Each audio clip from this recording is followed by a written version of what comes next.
Good morning, students. Students, we are doing the chapter Electric Charges at Rest.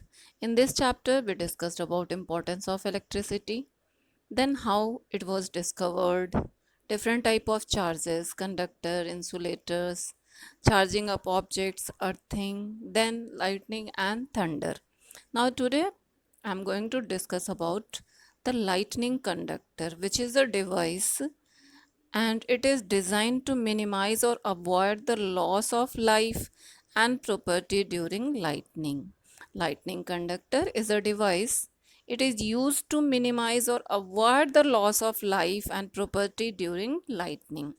It was Benjamin Franklin who suggested the idea of such a device, and it is now used in all tall or multi-storied building and other tall structures.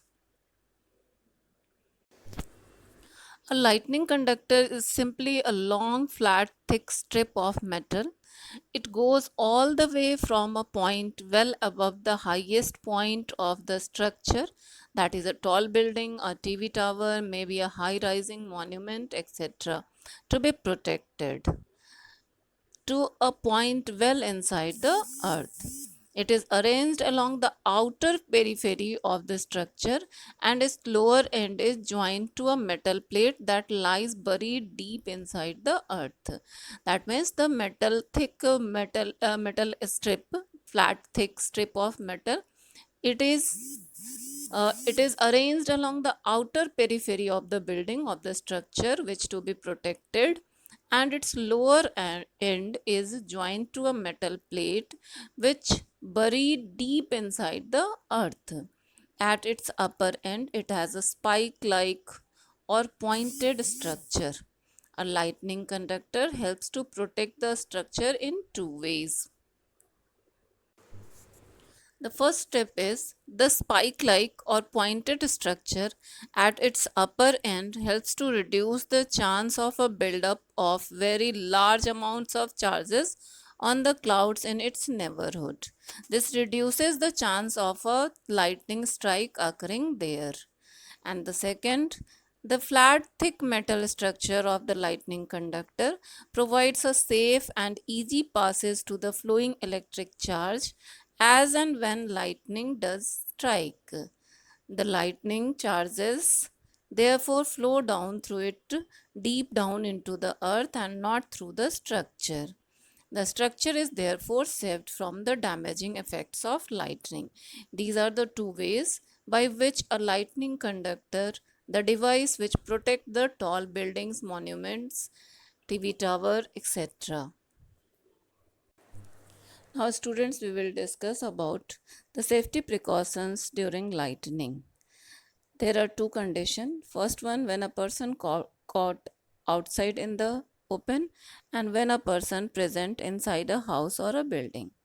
For a person caught outside in the open, there are some precautions. Number one, on observing the sign of lightning and thunder, the person must go to a safer place immediately. The second one is a house or a building is a safer place. Third one is safer inside a car or bus provided the windows and doors are shut. The next is avoid shades and open areas and stay away from trees. These are the precautions taken by a person caught inside in the open. Now next is for a person who is present inside a house or a building. Then what are the precautions? Number one, avoid contact with water. Do not use electric equipments like TV, computers, etc. Electrical lights can remain on.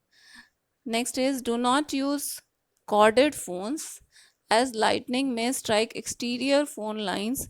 It is safer to use cordless or mobile phones. These are the precautions that must be taken during lightning. Now, what are the advantages of lightning? Lightning converts nitrogen into its oxide, which get dissolved in water and come down with rain. This helps plants to get their much needed nitrogenous compounds. Lightning can also result in the formation of ozone from oxygen. Ozone provides a protective blanket in the atmosphere that shields us from the harmful ultraviolet radiations of the sun. The huge flow of charges during lightning also helps the earth to maintain a balance in the total electric charges contained in it. So these are the advantages of lightning. So students, we have completed the chapter and we will discuss about the exercises tomorrow. Thank you. Have a nice day.